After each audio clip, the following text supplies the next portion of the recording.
Ah, no, pero ya habíamos hecho Juan 2. Ah, toca Jesús purifica el templo. Ah, ¿O no? sí. ¿Dónde, en qué Sí. Toca Jesús purifica el templo. Ya habíamos terminado, algo habíamos terminado. ¿Y las otras Ya estamos avanzando ya rápido. Sí. La primera parte, pues, es que es pura doctrina, la primera. El primer Sí. capítulo, 31 ¿no? capítulos, ¿cuántos?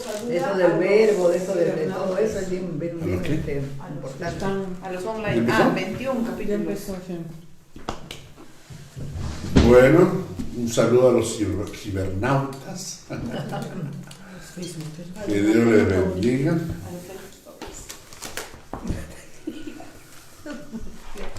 Vamos a orar para empezar el estudio.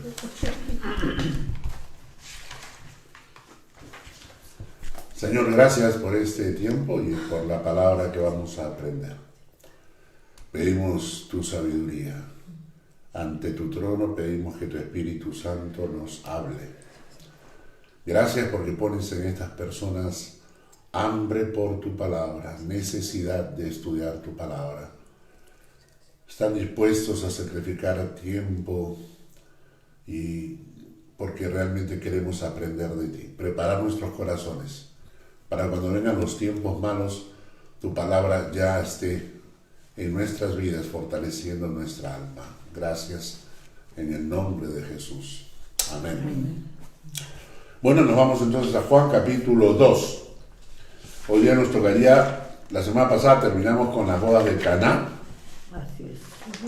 Y hoy día nos tocaría hablar acerca de Jesús purifica el templo, del versículo 13 al versículo 22. Es noviembre 8, ¿no? Sí. Sí. Así es. Juan 2. Juan 2, versículos 13 al 22. 13, 22. Muy bien. Vamos a analizar este pasaje. Vamos a leerlo primeramente. Vamos a leer desde el versículo 13. Estaba cerca la Pascua de los judíos y subió Jesús a Jerusalén. Y halló en el templo a los que vendían bueyes, ovejas, palomas, y a los cambistas allí sentados. Y haciendo un azote de cuerdas, echó fuera del templo a todos, y las ovejas de los bueyes, esparció las monedas de los cambistas, y volcó las mesas. Y dijo a los que vendían palomas: quitad de aquí esto, y no hagáis de la casa de mi padre casa de mercado. Entonces acordaron sus discípulos que está escrito: el celo de tu casa me consume. Y los judíos respondieron y le dijeron: ¿qué señal nos muestras ya que haces esto? Y respondió Jesús y les dijo: destruid este templo, y en 3 días lo levantaré. Dijeron luego los judíos: en 46 años fue edificado este templo, y tú en 3 días lo levantarás. Mas él hablaba del templo de su cuerpo. Por tanto, cuando resucitó de entre los muertos, sus discípulos se acordaron que había dicho esto y creyeron la escritura y la palabra que Jesús había dicho. Antes de analizar el pasaje en sí, tenemos que recordar que hay eventos muy parecidos que aparecen en los 4 evangelios, ¿verdad? Muy bien. Debemos entender que el ministerio de Jesús duró 3 años y medio. ¿Qué significa eso? 3 Pascuas. Ah, claro. 3 Pascuas, ¿no? En Juan 2:13, que acabamos de leer, es la primera Pascua. La segunda Pascua aparece en Juan 6:4.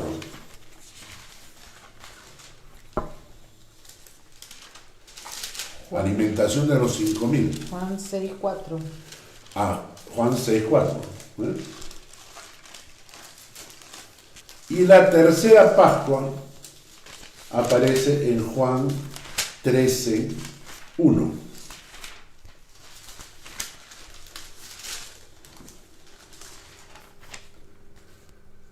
¿Cuál era la primera Pascua, perdón? Juan 2:13. Al 22. La primera Pascua ahí dice. Juan 6:4 vendría a ser la segunda Pascua y Juan 13:1 habla de la primera Pascua, la tercera Pascua, ¿ok? Y ahora, como yo sé que este pasaje se menciona en los 4 evangelios, entonces tomo la decisión de hacer un análisis comparativo, se llama. Este es un método comparativo. Cuando uno estudia la Biblia, el día miércoles estoy hablando de esto en Prater, les estoy enseñando en Prater a utilizar todos los métodos de estudio bíblico. Libro. ¿Ah?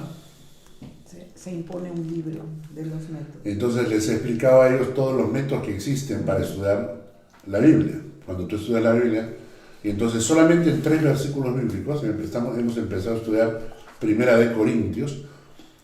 Entonces comenzamos a hacer un análisis del pasaje para que la gente más o menos entienda todos los métodos de estudio que hay, que son recursos que tú puedes usar para sacarle mayor beneficio a la palabra de Dios.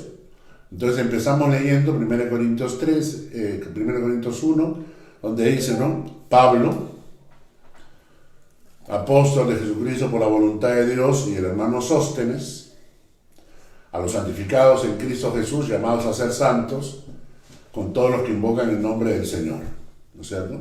Gracia y paz de Dios el Padre y del Señor Jesucristo. Entonces empezamos y le digo, bueno, primero, ¿quién escribe la carta? Pablo. Pero yo quiero saber más. No solamente quién es Pablo.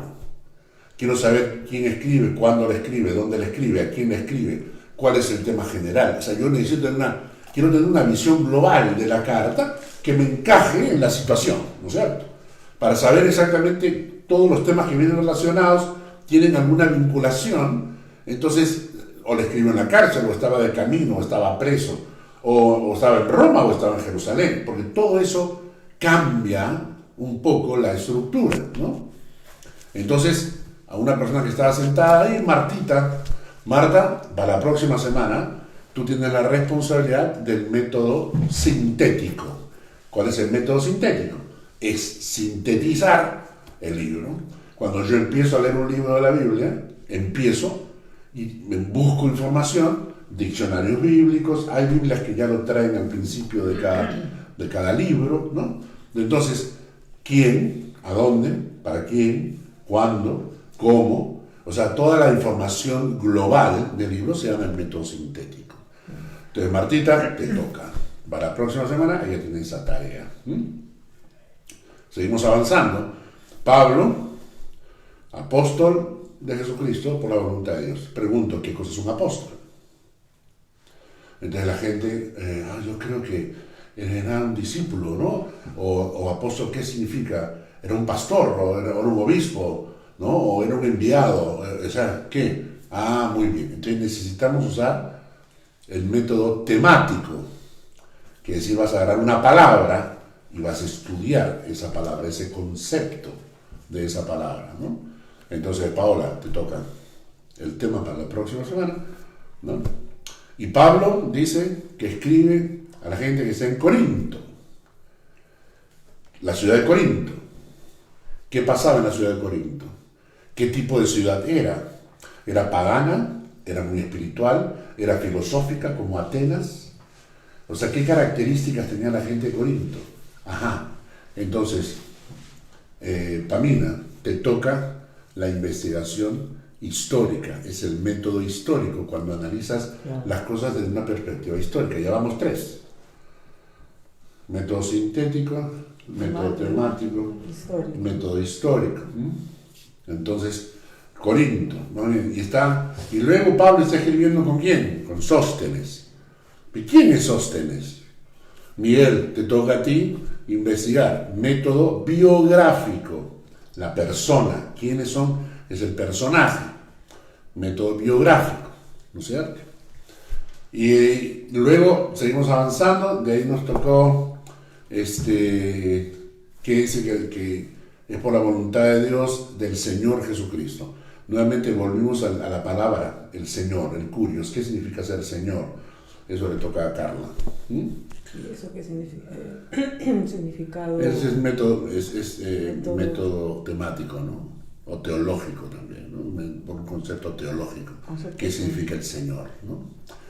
Y por último, estaba a mi mano derecha, estaba Lorena, y entonces el saludo. El saludo, cuando Pablo saluda en todas sus cartas, dice gracia y paz del Señor, de Dios nuestro Padre y del Señor Jesucristo. Siempre que le escribe a las iglesias. Pero cuando escribe en forma personal, saluda diferente. Cuando escribe a Timoteo, a Tito, a Filemón, saluda gracia, paz y misericordia. Entonces le digo a Lorena, eso se llama el método comparativo.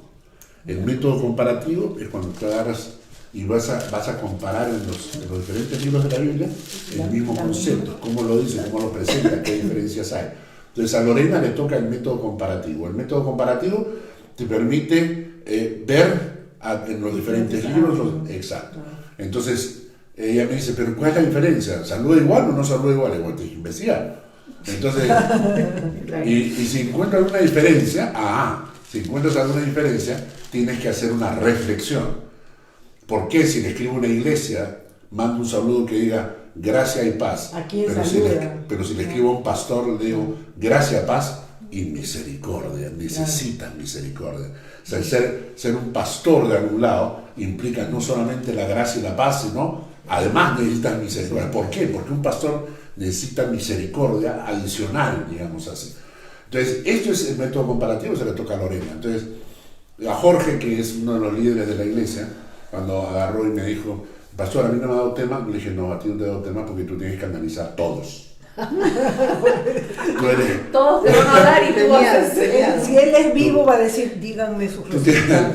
Tienes que estudiar todos los temas que acabamos de mencionar para que practique él mismo los diferentes métodos de estudio, ¿no es cierto? Entonces, lo que vamos a hacer ahora... Con tarea, Lo que vamos a hacer ahora es que vamos a hacer un método comparativo, ¿no es cierto? Porque yo sé que aparecen en todos los evangelios y de repente eso me va a dar alguna información. ¿Cómo se hace eso? Muy fácil, se hace así. ¿No?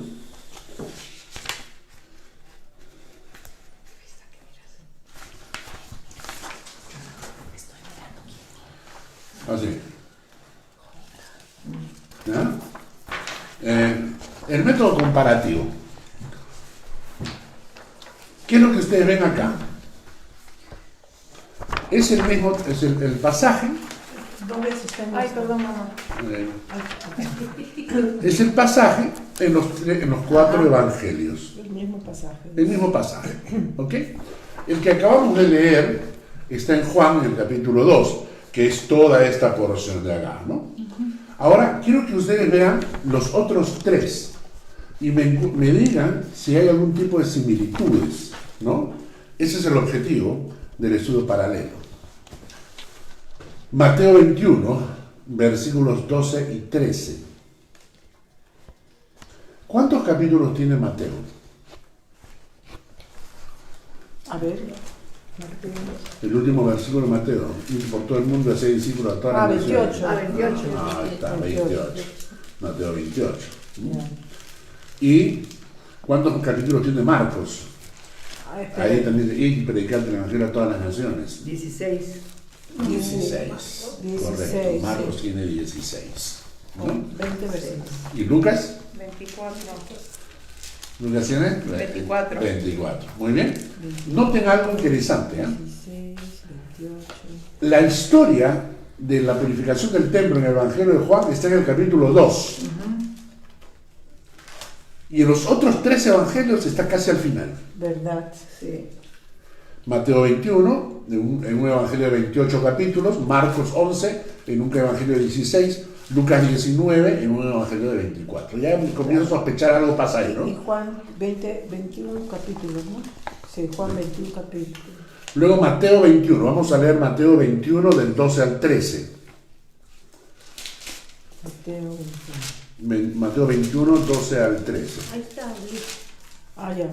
A ver, lee. Dice, y entró Jesús en el templo de Dios y echó fuera a todos los que vendían y compraban en el templo, y volcó las mesas de los cambistas y las sillas de los que vendían palomas, y les dijo, escrito está, mi casa, casa de oración será llamada, mas vosotros la habéis hecho cueva de ladrones. Muy bien. Marcos capítulo 11, Chantal.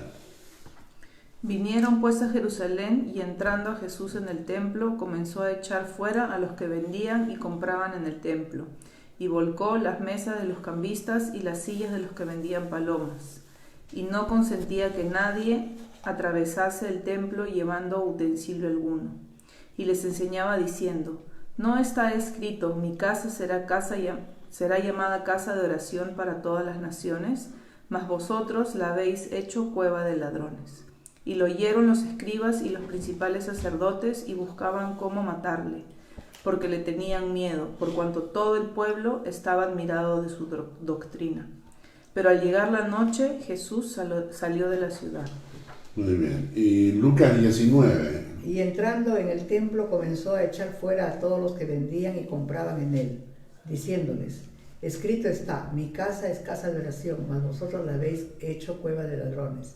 Y enseñaba cada día en el templo, pero los principales sacerdotes, los escribas y los principales del pueblo procuraban matarle, y no hallaban nada de que pudieran hacerle, porque todo el pueblo estaba suspenso oyéndole.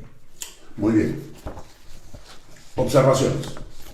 ¿Qué observan ustedes? ¿Qué pueden decirme de esta observación de estos 4 pasajes? Que en Juan no dice de lo que Jesús habla de mi casa es casa de oración y será llamada, más vosotros la habéis hecho cueva de ladrones. Correcto. Tanto no lo en menciona. Mateo, No Marcos menciona. y Lucas lo dice, pero no en Juan. Correcto. Mateo, Marcos y Lucas lo dicen, lo repiten. Las 3 historias de Mateo, Marcos y Lucas son iguales. Sí. Quizás hay una pequeña variación, alguna palabrita más, alguna palabrita menos, pero en realidad los 3 mencionan que Jesús entró en el templo, que echó fuera a todos los que vendían, ¿no? Que rompió las sillas de los que vendían palomas, ¿no? Y luego la frase clave que Jesús dice es, mi casa es casa de oración, será llamada, mas vosotros la habéis hecho cueva de leones. Mateo, Marcos y Lucas son 3 historias paralelas, similares, Claro. iguales, casi El idénticas. mismo año, la misma Pascua. Muy bien. Entonces, vamos a Mateo capítulo 21 en la Biblia. Lucas era el investigador. El investigador. Fue Claro, que le dijeron esto. la historia. Claro. Entonces, vamos a Mateo al capítulo 21, porque en los 3 evangelios también ocurre exactamente después de un evento importante. Mateo capítulo 21. ¿eh?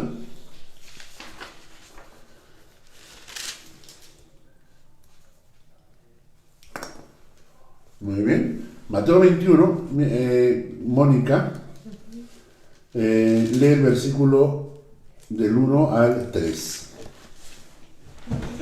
No, del 1 al 5. Ok. Cuando se acercaban a Jerusalén y llegaron a Betfagé, al monte de los olivos, Jesús envió a 2 discípulos con este encargo: vayan a la aldea que tienen enfrente y ahí mismo encontrarán una burra atada y un burrito con ella. Desátenlos y tráiganlos.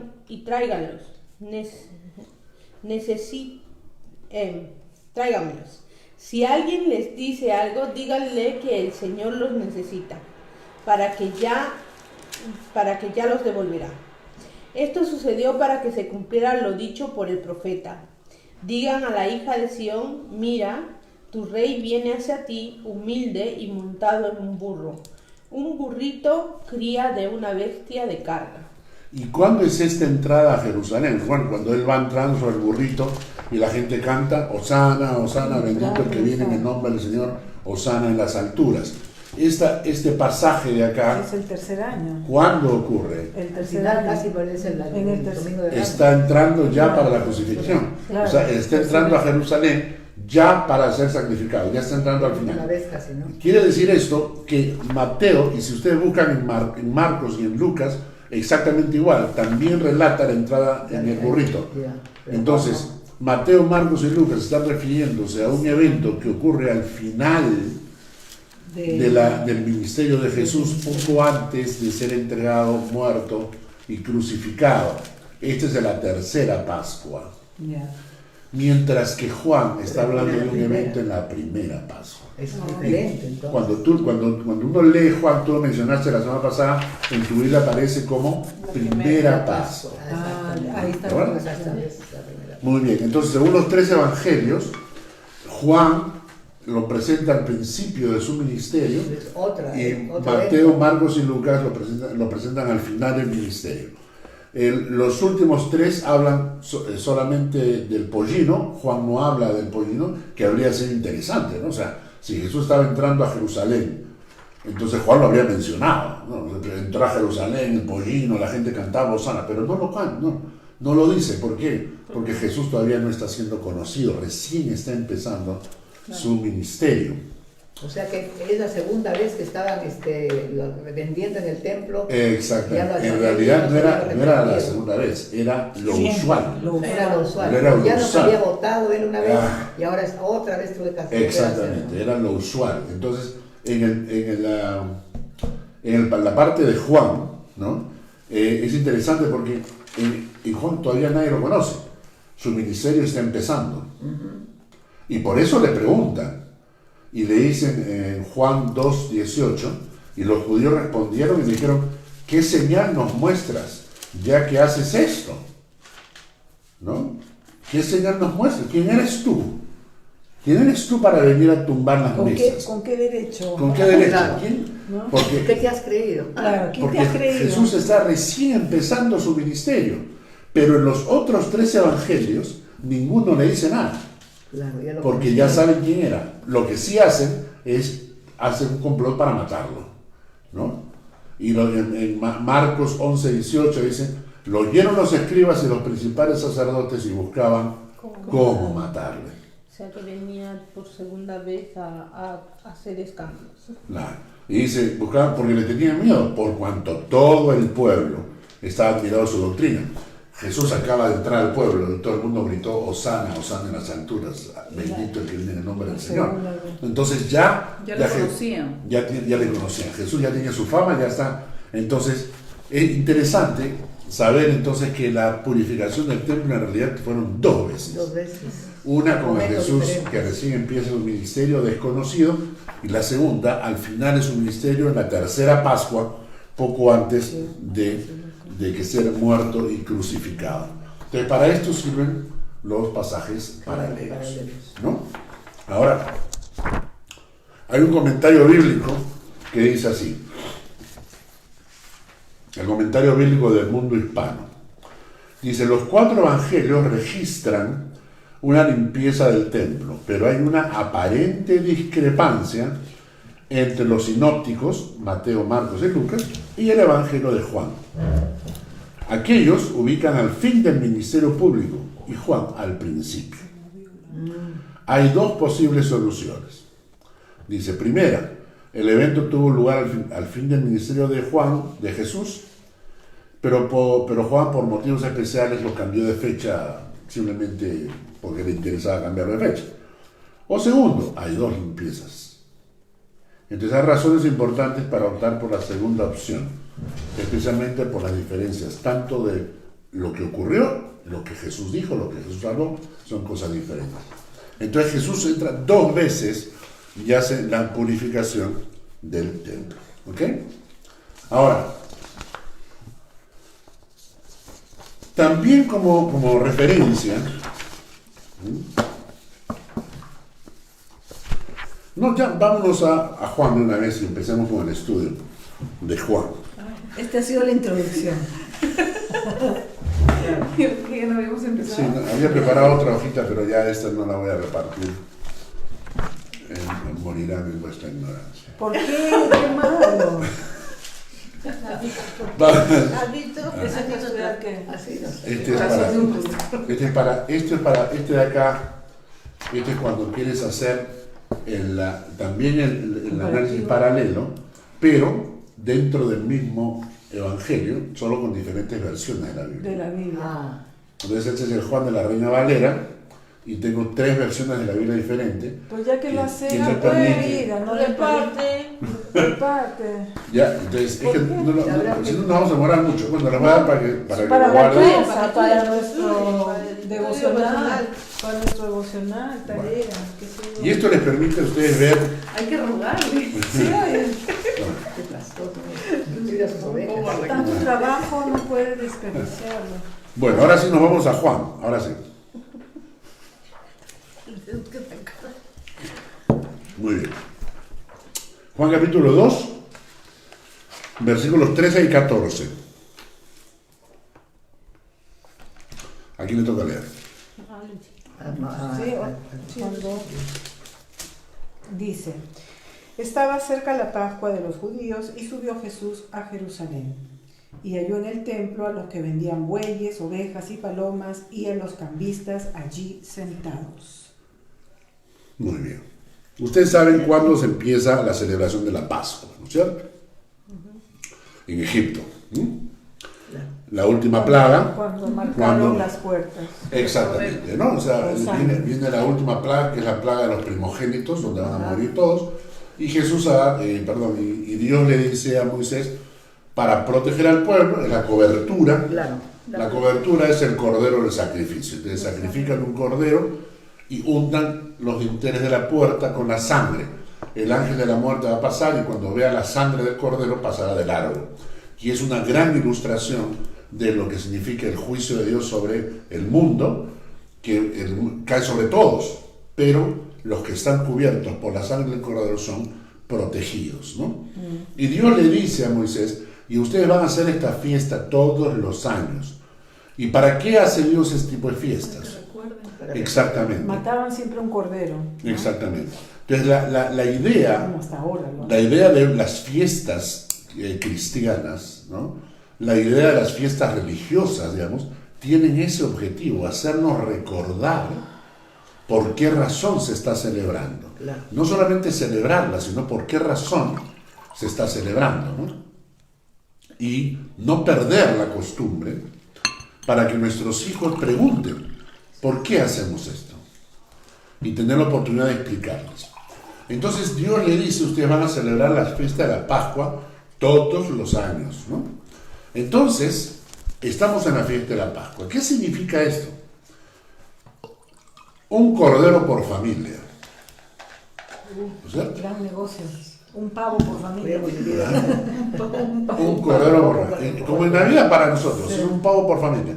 Entonces, ¿cuántos corderos vas a sacrificar, no? Punto 1. Punto 2. Mucha gente celebraba la Pascua en familia o especialmente en Jerusalén. Entonces muchos de ellos viajaban largas distancias para llegar a Jerusalén y celebrar la Pascua, Con la ¿no? familia. Y entonces tenía había que tener un cordero por familia. ¿Por 2, familia o por casa? Perdón, Porque la si era una interrupción. familia Por casa. con varias familias. Perdón la pregunta, ¿por qué en Jerusalén y no en donde les caía? ¿Dónde vivían? ¿Por qué en Jerusalén y no en Epafra, no sé, en donde vivían? porque Jerusalén viene a ser la ciudad desde la época del rey David, ¿no? La ciudad principal. La ciudad donde estaba el templo. Tenían que el celebrar templo, la Pascua ahí estaba el templo. en pues. Jerusalén. Ya. Claro, lo que tenemos aquí es Ahí estaba el arca. ¿Ah? Ahí estaba el arca. Claro, el único Claro. templo que existía era ese, porque el otro era... Claro, ¿cuál es el primer templo? ¿Quién construyó el primer templo? Moisés, ¿no? Salomón, ¿no? Moisés, ¿no? No, Templo, David. templo, Salomón. Salomón. El hijo del rey El David. primer templo es el templo de Salomón. Muy bien. De Le dio a Moisés. Moisés Abraham, No, Abraham. esas eran las carpas. Ese fue No, Salomón. las carpas. Entonces, el primer templo es construido por Salomón. Lo quiso construir David, pero Pero Dios no no, lo dejó. Lo construyó Salomón. Pero luego, años después, viene la invasión de los de Samaria y los de Babilonia. Primero los que invaden invaden el reino del norte y todo lo que es el reino de Israel desaparece. Y luego los de Asiria, perdón, no Samaria, Asiria. Los de Asiria invaden el reino del norte y luego 100 años después invaden el reino del sur, que es el reino de Judá. Y destruyen el templo. ¿Por qué? Porque les han dicho que el templo está lleno de oro. Claro. Entonces destruyen prácticamente el templo. Muy bien. ¿Quién reconstruye el templo después? Sí, Nehemías. Nehemías. Esdras y Nehemías. Ellos regresan después para reconstruir el templo. ¿No es cierto? Sí. Muy bien. Ese es el templo. Ese es el templo de Jerusalén, que también es llamado templo de Herodes. Que es lo que queda de pared ahora. Es lo que queda de pared, el muro que queda, ¿no? Porque el templo, también se le llama el templo de Herodes porque Herodes no lo construyó, sino que lo renovó, ¿ya?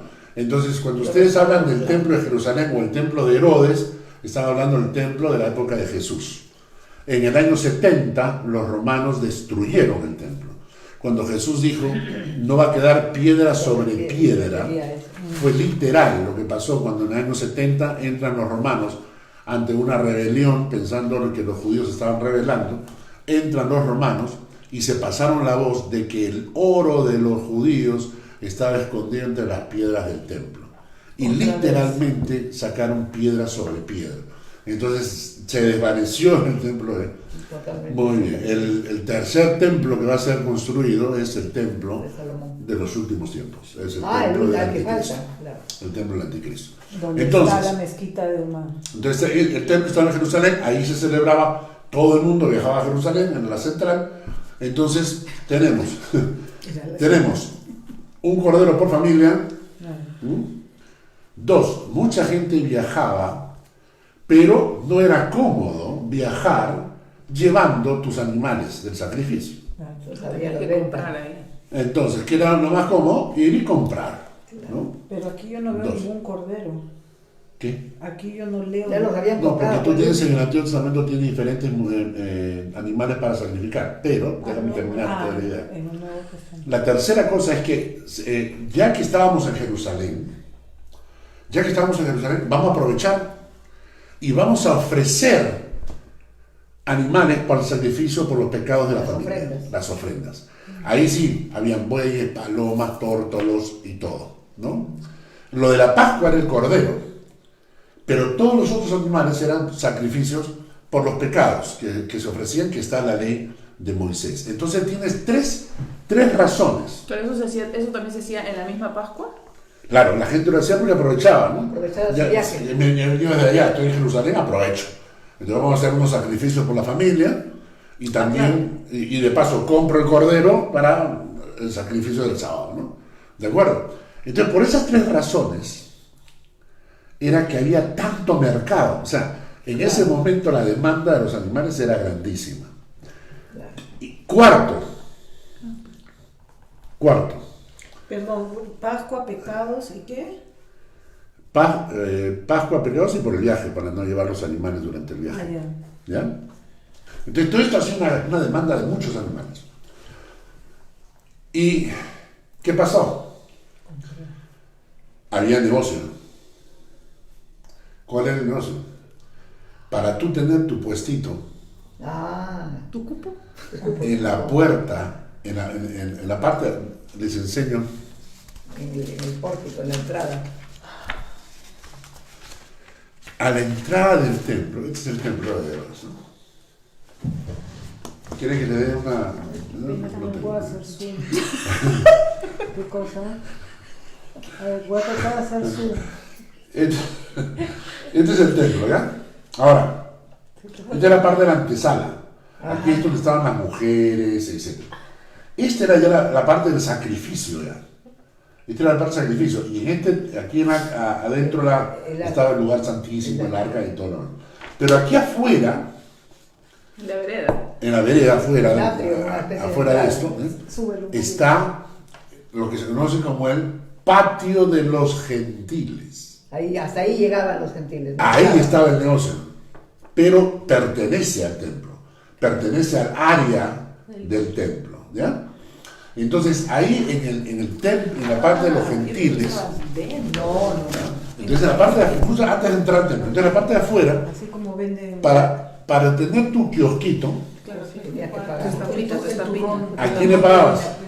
¿Quiénes eran los que administraban el terreno del templo? Los sacerdotes Entonces, para tener tu kiosquito con tus animales, tenías que pagar. tenías que pagarle a los sumos sacerdotes, básicamente, que eran los que manejaban el billete, ¿no?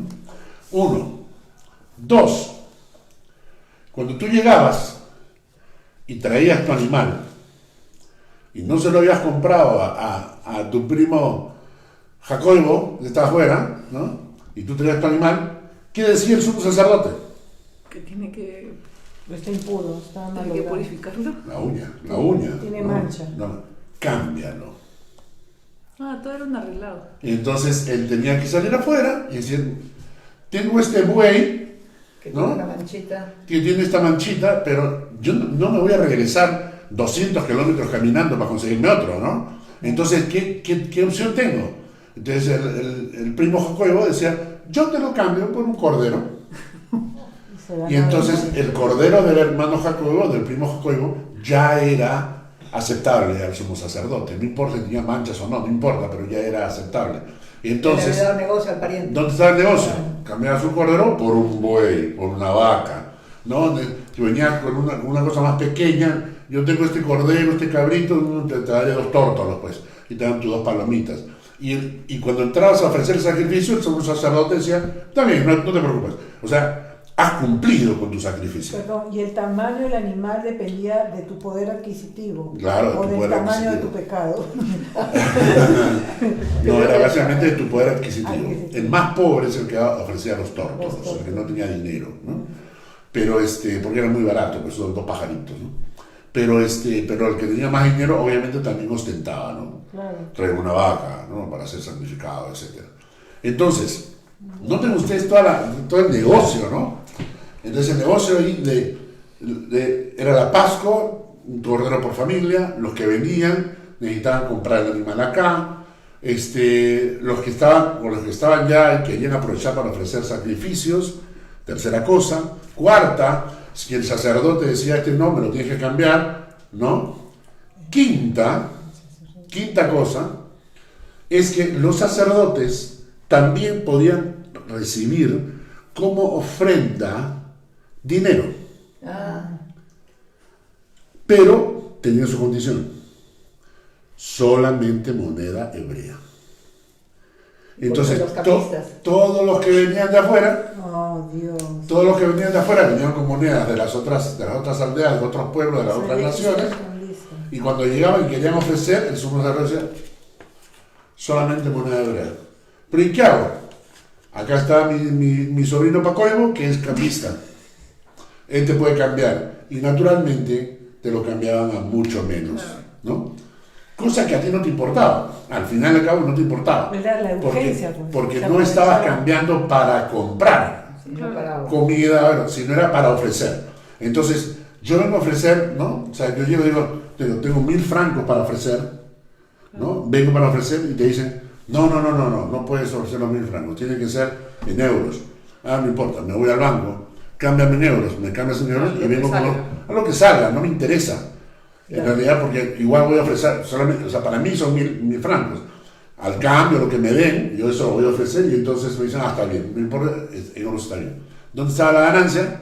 En el cambio. En el cambio. Y por eso habían cambistas y por eso habían mercaderes. Era un business total. ¿No? Totalmente. Era una feria. La Muy mano bien. se quedaba chiquita la verdad. Entonces, ahí ahora comprendemos la frase de Jesús. Ya. Ustedes han convertido la casa de mi padre en una cueva de ladrones. de ladrones. Entonces, en el versículo, vamos a Juan. No iba directo a los vendedores, iba a los que estaban dentro de la cueva.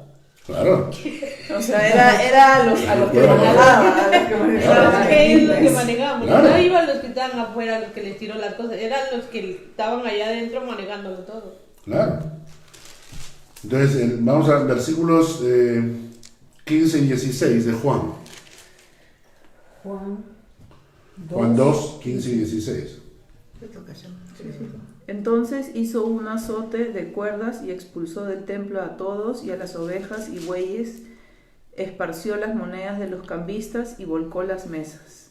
Y dijo a los que vendían palomas: saquen esto de aquí y no conviertan la casa de mi padre en un mercado. Así es. Quiten esto de acá. No hagan de la casa de mi padre casa de mercado. Entonces dice Jesús haciendo un azote, Sí. un azote de cuerdas, echó fuera del templo. Imagínate, se habrá a sacado todos. el cinto, pues, que tenía. No, mucha gente, o sea, tú sabes cuerdas para todo. Jalar animales, Claro, y entonces cosas te agarró y juntó la... ¿no? Y entonces dice... Esta ilustración del azote la escuché una vez, una explicación que decía que Jesús, porque decían, ¿cómo puede haber tenido ira? ¿Cómo haber sido tan violento? Claro. Dice que él no lo hizo con violencia, porque se ve que se tomó el tiempo para hacer un azote de cuerdas. Claro. O sea, lo hizo despacio, tejió su azote y ejecutó el castigo, pero no es que así de cólera intervino y con la furia. Claro. Lo hizo, ¿no? Y que No, esa es la a mí forma me- como los padres deben de castigar a los hijos sin cólera. Lo que a mí me gusta todo esto, o de este concepto, es que hay una diferencia entre comportarte con energía y que no necesariamente tiene que ser con ira. O sea, tú puedes castigar a tu hijo porque algo ha hecho mal, Sin ira. pero cuando tú utilizas la ira para la corrección, entonces cometes burradas, le marcas la vida para siempre. Claro. Si tú por ira corriges a tu hijo de una manera brutal, descomunal, irracional, tú no estás corrigiendo a tu hijo, tú lo estás traumatizando para siempre, ¿no? Pero hay momentos en la vida donde tú puedes ser una persona muy buena, sin embargo hay cosas que realmente te molestan, ¿no? Abrazarlo, pero castigarlo. Castigarlo de decirle, ven, te quiero, pero estás Lo abrazas y con castigado. lo que No, ¿Verdad? o No. dejarlo encerrado en su cuarto, lo que hacíamos a Hans y a Mark. Ahora, te quedas en tu cuarto, o sea, la puerta abierta, pero te quedas en tu cuarto hasta la hora de la cena. Yo me acuerdo que Hansito, muy obediente, en la puertita, era su cuarto y se asomaba así. Aló, hola, ¿puedo salir? Bien obediente. Sí. En cambio, Mark, ¿dónde están todos? Y salía. Pero Hansito bien obediente. Pero yo pienso en esto y a mí me gusta pensar que Jesucristo era un ser humano como nosotros también. Dice la palabra que tenía las mismas reacciones, o sea, no tenemos por qué espiritualizarlo tanto, ¿no? Claro. Hay cosas, o sea, yo soy una persona bastante paciente, ¿no? ¿O no? Tú sí, ¿No? Yo soy una persona bastante paciente y me gusta reírme. te ríes. O sea, las reacciones de la gente no las tomo de forma personal, ¿no? Y me río y la paso bien, la verdad es que y por eso es que no me enfermo tanto, ¿no? Pero hay cosas que si ustedes alguna vez quieren conocerme, necesitan conocer esa faceta de mi vida, ¿no? Y por ejemplo, Pienso que si es tan intenso para las bromas, para como que molesta, también debe ser así como que... No le des de comer. cuando estoy con hambre. Cuando está con hambre le Cuando cambia estoy el con hambre y a ti se te ocurre por seguir discutiendo sobre el tema, o sea, me he peleado con Tania varias veces, ¿no?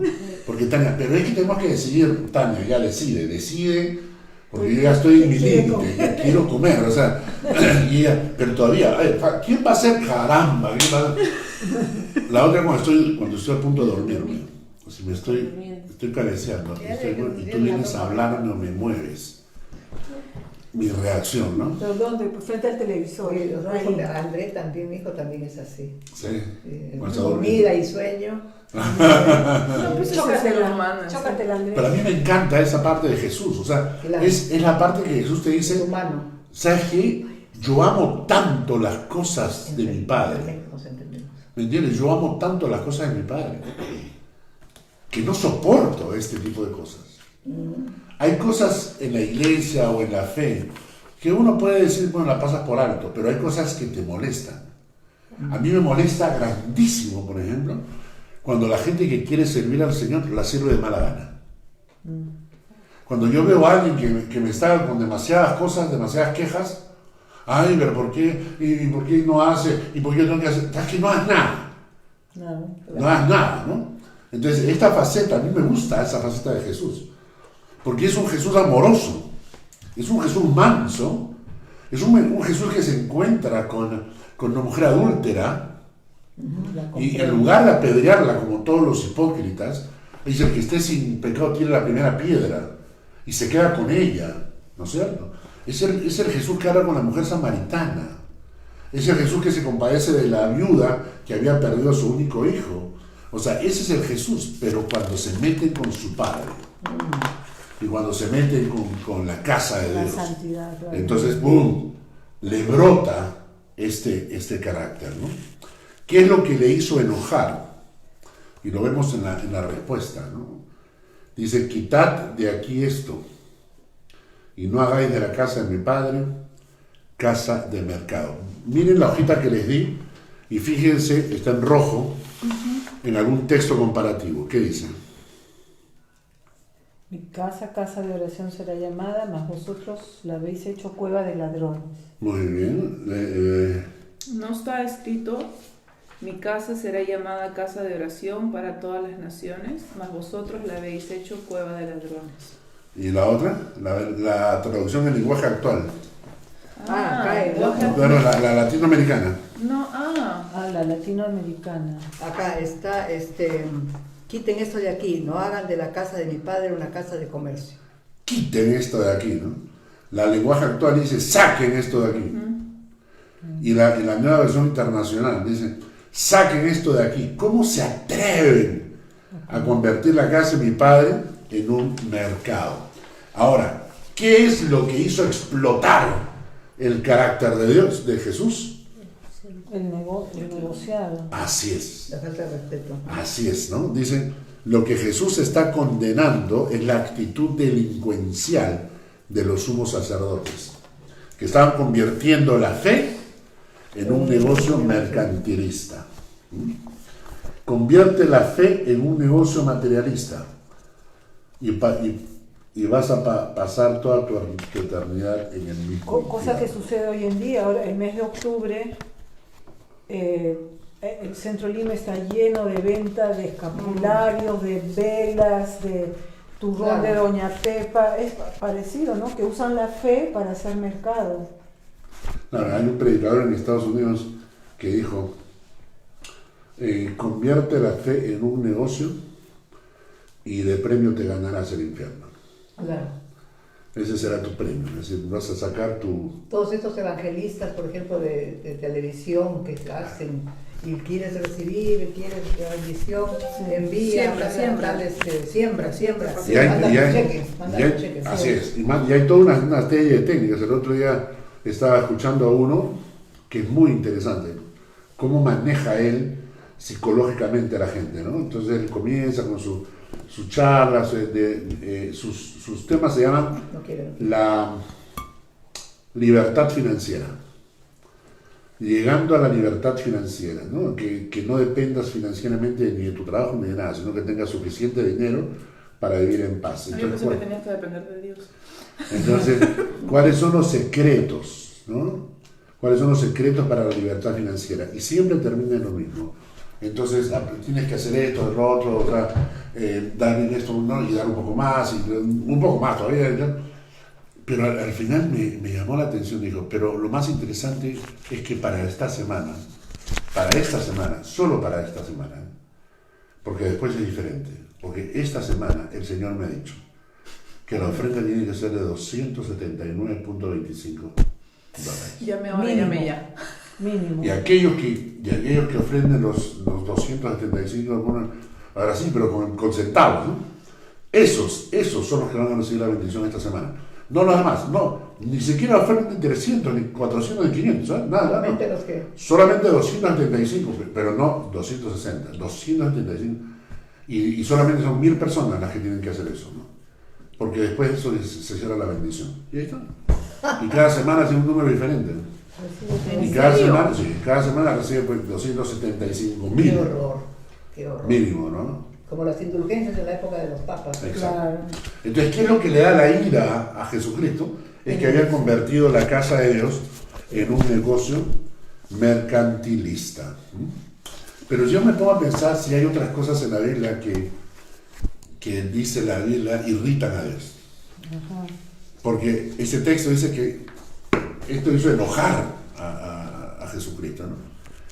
Hay otros pasajes en la Biblia donde nos cuentan actitudes que hacen enojar a Dios. Sí. Hay cosas que enojan a Dios. Cuando quiere destruir al pueblo de Israel. ¿Cuándo? Claro, cuando se revelan a la autoridad, por ejemplo. La adoración a los bueyes. La adoración a los bueyes, por ejemplo. La idolatría enoja a Dios. Otro pasaje que a mí me llama mucho la atención es cuando ellos van a entrar a la tierra prometida. Y mandan a los espías. Y tienen dudas. Sí, tienen dudas. Y tienen dudas y las dudas están normales.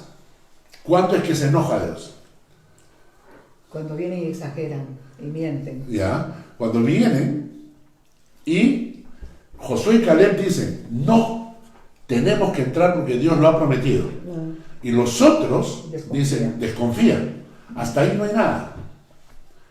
Pero Josué y Caleb insisten en tener que entrar.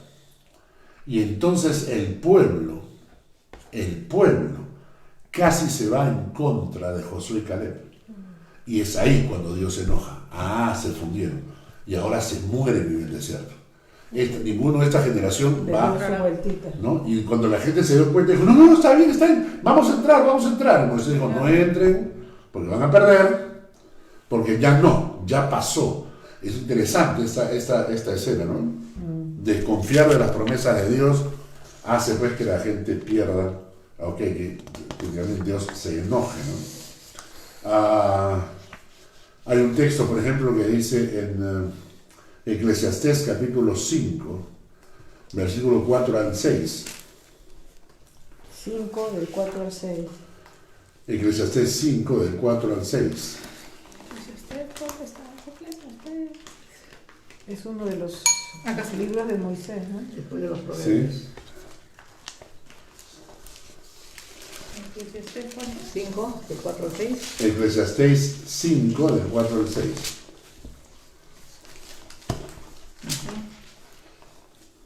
A ver, ¿me lo lea? A ver, cuando a Dios haces promesa, no tardes en cumplirla, porque Él no se complace con los insensatos. Cumple lo que prometas. Mejor es que no prometas y no que prometas y no cumplas. No dejes que tu boca te haga pecar, ni digas delante del ángel que fue ignorancia. Porque ¿qué harás que Dios se enoje a causa de tu voz y destruya la obra de tus manos? ¿Por qué vas a hacer que Dios se enoje contigo? ¿Para qué le prometes si no vas a cumplir? ¿Para qué lo prometes? Mejor es que no prometas, ¿no? Pero Dios se enoja. Otra forma en enojar a Dios es cuando se habla de Salomón.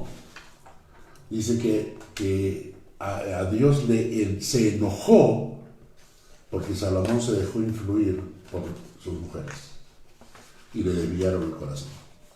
Que no fue suficientemente hombre para decir no, o sea, Salomón, ¿no? Entonces, en Primera de Reyes dice, Primera de Reyes 11, versículos 7 al 10.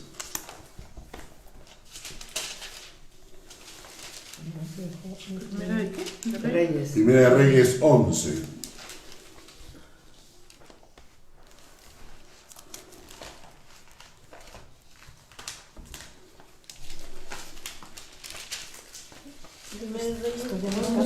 Once. 7 al 10. Necesitamos comprar una Biblia nueva. No sirve. 11, versículos 7 al 10. Ya no sirve. Primera de Reyes 11. ¿Quién le toca? Yo, Mónica. Entonces edificó Salomón un lugar alto en Chemos,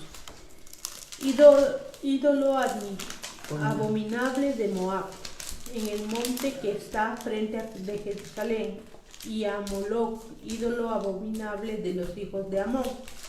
Así hizo para todas sus mujeres extranjeras, las cuales quemaban inciensos y ofrecían sacrificios a sus dioses. Y se enojó Jehová contra Salomón, por cuanto su corazón se había apartado de Jehová, Dios de Israel, que se le había aparecido 2 veces, y les había mandado acerca de esto que no siguiesen a dioses ajenos, mas él no guardó lo que le mandó Jehová. Estamos hablando del hombre más sabio de la tierra, ¿eh? El hombre más sabio de la tierra, y ahora no dice que él ofreció sacrificios. No, Dice pero que lo permitió. Él permitió que sus mujeres ofrecieran sacrificios a sus dioses. Y eran extranjeros. Exactamente. Entonces se enojó Jehová contra Salomón. En este sentido, ahí es una enseñanza para nosotros, ¿no? No solamente para la gente de la iglesia, pero para los caballeros de la iglesia, para los hombres de la iglesia. Que no puedes llegar, o sea, en ese punto tienes que saber decir, no, yo no voy a dejar que mi familia se desvíe, por más que la mujer te diga que quiere hacer cosas que no van con el Señor, ¿cierto? Pero una cosa más que me llama la atención, algo que también hace enojar a Dios, Zacarías 7:12.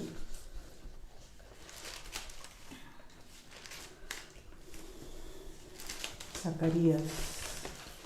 Ay, a ver si puedo con esto.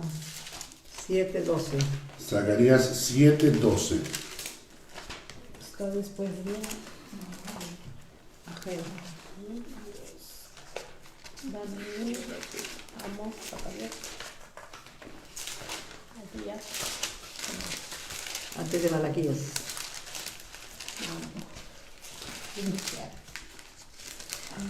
Acá está. Zacarías 12. dice así. Y pusieron su corazón como diamante para no oír la ley ni las palabras que Jehová de los ejércitos enviaba por su espíritu. Por medio de los profetas primeros vino, por tanto, gran enojo de parte de Jehová de los ejércitos. Qué interesante es, pusieron su corazón como diamante, Duro. que es lo más duro que hay. Se utiliza para perforar roca, ¿no? Entonces pusieron su corazón como diamante para no oír la ley ni las palabras que Jehová de los ejércitos enviaba por su espíritu. Y cuando la gente, no es una vez, hay un montón de versículos bíblicos cuando la Biblia dice que la gente endurece su corazón. Endurece su corazón. La gente necia endurece su corazón. Hablábamos con Lucita antes de salir de la casa de que cómo hay personas que escuchan la enseñanza a veces fuerte, exhortación dura, y siguen haciendo lo mismo. O sea, endurecen su corazón y no son capaces de tener un corazón humilde que acepta y se doblega ante el Señor, sino que persisten en la misma vez, endurecen su corazón, ¿no? Muchas veces la gente se deja guiar por el hombre, mas no por la palabra de Dios. Claro. Piensan que cuando se justifican por cosas también, ¿no? Por ejemplo, si hemos leído la palabra y para mí me representa algo de lo que Dios quiere para mi vida, y lo hemos leído, por decir, juntas, y para ella significa otra cosa, o algo así, ¿no? Para otra significa otra cosa. Entonces, No lo entienden. No lo entienden, por se el- cierra y piensan que el consejo viene de alguien quien leyó la palabra, o sea, que fue de ti y no fue la palabra. Claro. Eso tiene una Y esa respuesta, es una- porque no tiene el endurece. espíritu. Y Se endurece. Es el corazón. el versículo 13 dice: aconteció que así como él clamó y no lo escucharon, también ellos clamaron y yo no escuché, dice Jehová de los ejércitos. Claro. Claro. Bueno, y ahora sí, volvemos a Juan otra vez. Ok. ¡Wow! Estamos en el versículo 16 y 17. Pero tantas veces hemos ido a Juan que ya se me borró el Juan de mí.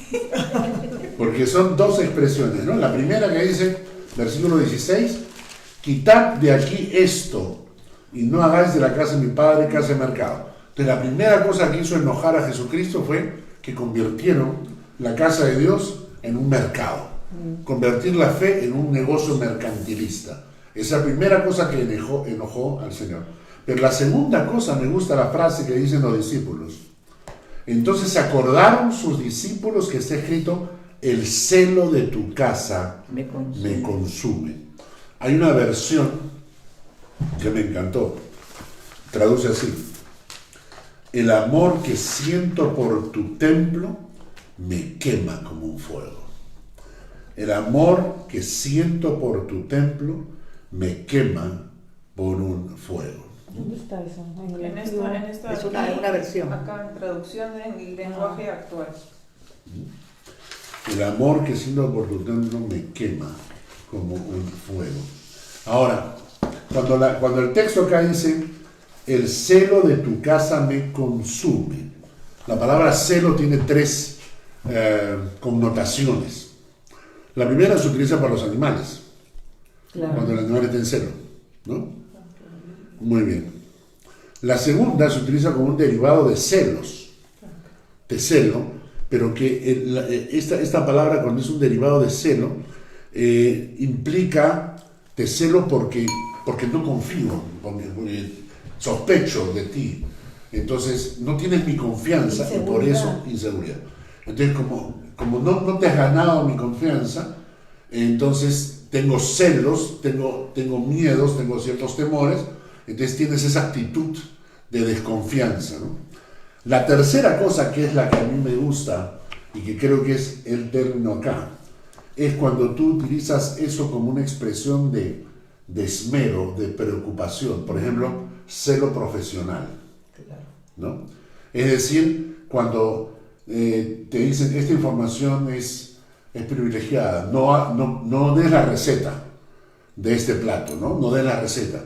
Entonces tú tienes celo por la empresa en la que estás trabajando y por lo tanto proteges, te preocupas, cuidas de alguien, cuidas de una persona a quien amas en forma especial. Eso es tener celo también. Y eso es lo que está diciendo el texto. Que nosotros tenemos, por la casa de Dios, tenemos un fuego interior, una pasión, un compromiso personal de cuidar las cosas de Dios como si fueran mías propias, cuidar de su iglesia como si fuera mía propia. ¿Por qué? Porque cuando la Biblia habla del templo de Dios o de la casa de Dios, en realidad no habla de edificios, sino habla de su iglesia. Entonces, cuando estamos hablando del celo de tu casa, a mí me habla acerca de esa preocupación que yo tengo por la iglesia. Por la gente. Yo tengo preocupación por la iglesia. Hay gente que viene a la iglesia que no le importa lo que pasa con la gente, ¿no? Porque ellos tienen una perspectiva absolutamente egoísta de sí mismos, ¿no? O sea, yo voy a la iglesia cuando me sobra tiempo, yo voy a la iglesia cuando pues, no tengo nada que hacer. Oye, ¿qué pasó con la iglesia? Se fue el tacho, ay, qué pena. Se te van a botar a la iglesia, ya no tiene local, uy, qué pena. O sea, oraremos. O sea, es gente que no es parte del cuerpo de Cristo, no son parte de la casa de Dios. Pero cuando tú eres parte, te preocupas. Te duele. Te preocupas. ¿Por qué no viene la asistencia? ¿Por qué faltó esto? ¿Por qué no tenemos el músico? ¿Por qué? O sea, esas cosas te cargan porque el celo de tu casa me consume, decía, ¿no? Y luego seguimos con el pasaje de Juan y dice en el versículo 18: y los judíos respondieron y le dijeron, ¿qué señal nos muestras ya que haces esto? Y respondió Jesús y les dijo, destruid este templo y en 3 días lo levantaré. Obviamente, Jesús está anunciando proféticamente su resurrección, ¿no? Dijeron los judíos, en 46 años fue edificado este templo y tú en 3 días lo levantarás. Mas él hablaba del templo de su cuerpo. Por tanto, cuando resucitó de entre los muertos, sus discípulos se acordaron que había dicho esto y creyeron la escritura y la palabra que Jesús había dicho, ¿no? O sea, cuando Jesús está mencionando esto, ya está anunciando de antemano la resurrección. Está diciendo, me van a matar y voy a resucitar. Y la resurrección tiene una implicancia muy, muy, muy grande y seria en nuestras vidas, ¿no? La resurrección significa que todo lo que Jesús dijo es verdad. La resurrección implica que Jesús realmente tenía poder sobre la muerte. La resurrección significa que el Evangelio es el único camino a Dios. La resurrección significa que hay resurrección de los muertos. La resurrección significa que Jesús era verdaderamente el Hijo de Dios. En fin, Jesús anunció a los judíos su resurrección, lo hizo de antemano. Y de esta manera, Jesús nos enseñó, digamos, cómo purificó el templo la primera vez. Ya cuando lleguemos a algunos de los evangelios, analizaremos la otra, cuando entra a purificar el templo poco antes de su muerte y su resurrección en la tercera Pascua, ¿no? Y ahí cuando dice, mi casa será llamada casa de oración. ¿Preguntas? Acá estoy leyendo en los últimos versículos de este capítulo, dice, estando en Jerusalén en la fiesta de la Pascua, muchos creyeron en su nombre, viendo las señales que hacía. Pero Jesús mismo no se fiaba de ellos, porque conocía a todos. Y no tenía necesidad de que nadie le diese testimonio del hombre, pues él sabía lo que había en el hombre. Claro. Hay una... quizá la primera semana les voy a compartir sobre esto, sobre un estudio que se hizo. ¿Qué pasaría si pudiéramos leer la mente de la gente? ¿Qué pasaría? Dice por ahí que la primera cosa es que podrías llegar al poder en 2 semanas. Es decir, sabiendo lo que la gente dice, colocándote junto con la gente correcta, sabiendo los secretos que tiene la gente, podrías chantajear y tener presidente en 2 semanas. Es decir, si sabes lo que la gente está pensando y le dices, yo sé que tú has hecho esto, y voy a hablarlo, ¿no? Entonces probablemente conseguirías todo. Conseguirías cualquier puesto de trabajo, conseguirías todo, ¿no es cierto? La segunda cosa que ocurriría es que tendrías que irte a vivir a una isla. Claro, porque si no, morirías loco. Claro. Si tú solamente supieras lo que los otros están pensando, evalúate a ti mismo. Piensa cuántas veces estás sentado en una mesa escuchando una prédica y en tu pensamiento estás diciendo cosas que nadie debería escuchar, ¿no? Que nadie debería escuchar. Creo que no hay peor cosa o peor situación de que se te ocurra escribir en un diario o escribir una carta a otra persona o lo que sea y que por equivocación se te sale para otro lado. Es decir, Lleva las manos que la gente se entere de lo que estás pensando. Ahora, imagínate por qué Jesús no se fiaba de la gente. Porque ya los conocía. Él sabía lo que había en el corazón de cada uno. A él no se le engaña, pues. Claro. Él quiera, pues, fingir, aparentar. Portaban flores, pero él sabía que por dentro estaba... Por encima flores y por adentro temblores. Yo me imagino que debe haber sido feo, ¿no? La gente acercándose, Jesús. Aleluya, alabanza. Aleluya, tú eres el rey, el hijo de Dios. Y mirándolo a Jesús y en su cabeza diciendo, ojalá que me haga mi milagro, ¿Será? Lo único que me interesa es tal cosa, ¿no? Claro, ¿no? O gente con pecados, ¿no? O los discípulos, ¿no? Alrededor de él. De Judas. Y Jesús sabiendo lo que había en su corazón, ¿no? Cuando le dijo a Pedro, Pedro me ama, dijo, sí Señor, y a la tercera vez, ¿cómo le habrá dolido a Pedro saber de lo que sí sabía el Señor que había en su corazón? ¿Y cuándo ocurrió eso? En el momento antes de que muera, ¿no? No. Ya cuando En la última cena, por ejemplo. No, claro que no. Cuando Antes. resucitó. ¿No? Después que Pedro lo traiciona, Claro. o sea, traicionado, Jesús traicionado por Pedro, que recuerden que estaba en el patio, mientras le pegaban, estaba en el patio, o sea, unos 8 o 9 metros de distancia, o sea, no es que estaba a 2 kilómetros, Ahí estaba hablando. ahí él estaba junto al fuego, mientras Jesús estaba en la esquina del patio y le estaban pegando, y él no hacía nada, y ve el dolor. Por eso es cuando canta el gallo, Lo que hace Jesús para ver a Pedro es esto, ¿no? Levantar la mirada. Te lo dije.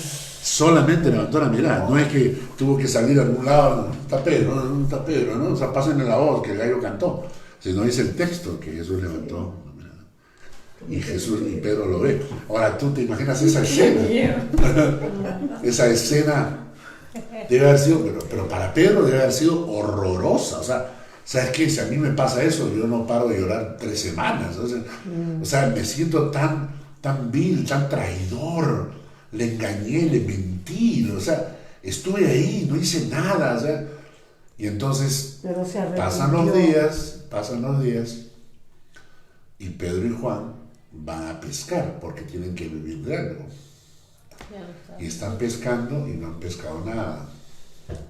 Y entonces llega un hombre en la orilla y le dice, ¿tienen algo para comer de desayuno? Después que resucitó, ¿no? No hemos pescado nada.